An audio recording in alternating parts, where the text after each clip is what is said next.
امریکی پالیسی اور ان کے اشاروں کو سمجھتے ہیں۔ صوبوں میں نفرتیں پیدا کی جا رہی ہیں۔ ایک صوبہ دوسرے صوبے پر یلغار کی بات کر رہا ہے۔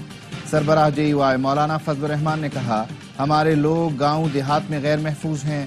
مسلح گروہ نے ہمارے نظام پر قبضہ کیا ہوا ہے۔ سب کچھ ان کے قبضے میں ہے۔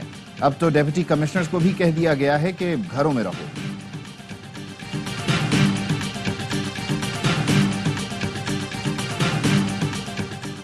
تحریک انصاف کی سینئر قیادت پارٹی امور میں علیمہ خان کی مداخلت سے پریشان۔ سینئر رہنماؤں نے معاملہ بانی PTI کے سامنے اٹھا دیا۔ PTI رہنماؤں کا موقف ہے، علیمہ خان پارٹی رہنماؤں سے متعلق حقائق جانے بغیر تنقید کرتی ہیں۔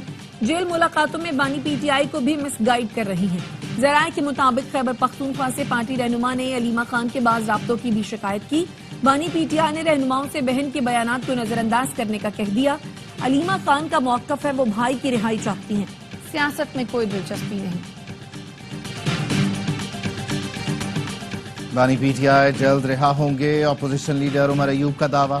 کہا، بانی PTI کو جیل میں دیا گیا کھانا ٹھیک نہیں تھا، جس کے باعث انہیں قید ہوئی۔ 9 مئی کے مقدمات میں بانی PTI اور دیگر ملزمان پر 8 نومبر کو فرد جرم عائد کی جائے گی۔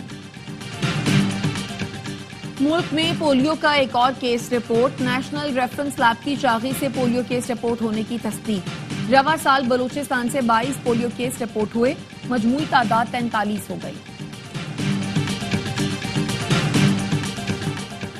مودی سرکار کی سرحد پر دہشت گردی کا ایک اور ثبوت۔ کینیڈا کا کہنا ہے بھارتی وزیر داخلہ سکھوں کو نشانہ بنانے میں ملوث ہیں۔ امت شاہ نے ہی کینیڈین شہریوں کے خلاف انٹیلیجنس آپریشن کا حکم دیا۔ کینیڈا کے نائب وزیر خارجہ ڈیوڈ موریسن نے قومی سلامتی کمیٹی میں امت شاہ کے گھناؤنے کردار کی تصدیق کر دی۔ واشنگٹن پوسٹ نے رپورٹ میں بتایا تھا، امت شاہ علیحدگی پسند سکھوں کے خلاف کریک ڈاؤن میں شامل تھے۔ موریسن نے کمیٹی کو بتایا کہ انہوں نے واشنگٹن پوسٹ کو امت شاہ کے کردار کی تصدیق کی تھی۔ سندھ ہائی کورٹ کے حکم پر ڈاکٹر شاہ نواز کے ماورائے عدالت قتل کا ایک اور مقدمہ درج۔ FIA کی جانب سے درج مقدمے میں سابق DIG جاوید سونارو جسکانی، سابق SSPs اسد چودھری، آصف رضا بلوچ، سابق انچارج CIA عنایت زرداری، سابق SHO نیاز کھوسو نامزد ہیں۔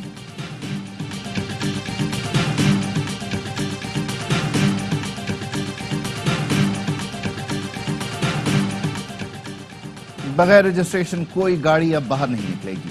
سندھ کے سینئر وزیر شرجیل میمن کہتے ہیں، کوئی بھی گاڑی شو روم اور پورٹ سے رجسٹر کرائے بغیر نہیں نکل سکے گی۔ محکمہ ایکسائز میں متعدد اصلاحات لے کر آئے ہیں، کوشش کی ہے کہ پورے نظام کو آن لائن کر دیں۔ شہری گھر بیٹھے 5 منٹ میں نمبر پلیٹ حاصل کر سکتے ہیں۔ محکمہ تعلیم سندھ نے بالواسطہ سرکاری معلومات کی فراہمی پر پابندی لگا دی۔ میڈیا سمیت کسی بھی شخص کو سرکاری دستاویزات فراہم نہیں کی جائے گی۔ محکمہ تعلیم کا کہنا ہے، سرکاری معلومات کی فراہمی سرونٹ کنڈکٹ رولز کی خلاف ورزی ہے۔ اسلام آباد پولیس کا ایکشن، SOPs کی خلاف ورزی پر متعدد بینک بند کرا دیے۔ SOPs کے مطابق 50 سال سے زائد عمر کے گارڈ رکھنے پر پابندی عائد ہے۔ ہر بینک کو 3 گارڈز رکھنے کا پابند کیا گیا ہے۔ سیکٹر G9 میں کیش وین لوٹنے کے دوران شہری کے قتل کا مقدمہ درج۔ G14-4 میں بھی بینک ڈکیتی کا پرچہ کٹ گیا۔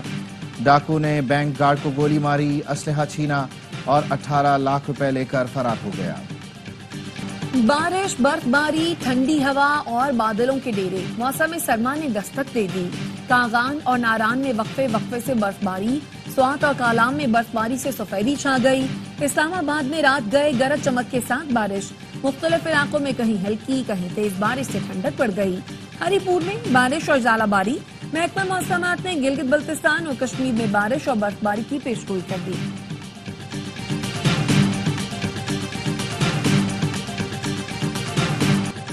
Chairman joint chiefs of staff committee general Sahir Shamshad Mirza کا آذربائیجان کا دورہ، صدر، وزیر دفاع، وزیر خارجہ اور عسکری حکام سے ملاقات، پیشہ ورانہ اور سیکیورٹی امور پر تبادلہ خیال کیا گیا۔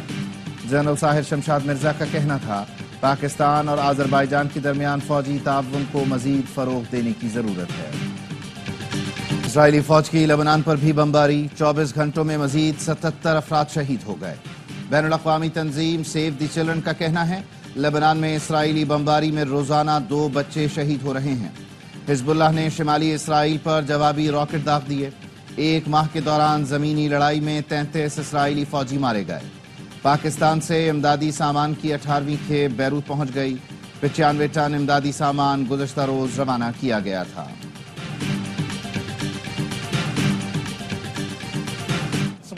فلسطین کی حمایت پر معروف اینکر مہدی حسن کو نسلی تعصب کا سامنا۔ CNN کے پروگرام میں تجزیہ کار رائن جیمز گیڈوسکی نے مہدی حسن پر نفرت انگیز جملے کسے، کہا کہ آپ حماس کے حمایتی ہیں، کہیں آپ کا بھی پر نہ پھٹ جائے۔ مہدی حسن نے کہا آپ لائیو پروگرام میں مجھے مارنے کی دھمکی دے رہے ہیں۔ رائن جیمز کے جملوں پر CNN نے مہدی حسن سے معافی مانگ لی۔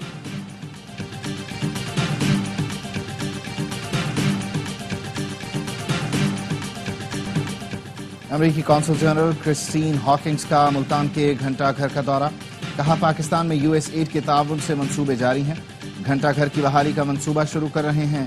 ثقافتی تحفظ کے 35 منصوبوں کے لیے $8.4 ملین کی فنڈنگ کر چکے ہیں۔ امریکہ میں صدارتی الیکشن کی مہم زوروں پر، قبل از وقت ووٹنگ میں 5 کروڑ امریکیوں نے ووٹ ڈال دیے۔ ڈیموکریٹک امیدوار کاملا ہیرس عوام کو ٹرمپ سے ڈرانے لگی، کہا ٹرمپ اپنے نائب صدر تک کو قتل کرانا چاہتے تھے، اگر وہ جیت گئے تو مخالفین کو جیلوں میں ڈال دیں گے۔ ٹرمپ نے کاملا ہیرس کو تاریخ کا بدترین نائب صدر قرار دیا۔ ٹرمپ کے قریبی ساتھی جیل سے رہا۔ سابق مشیر سٹیو بینن نے 4 ماہ قید کا ذمہ دار کاملا ہیرس کو ٹھہرا دیا۔ سٹیو بینن کو کیپٹل حملہ کیس میں توہین کانگریس پر قید کی سزا سنائی گئی تھی۔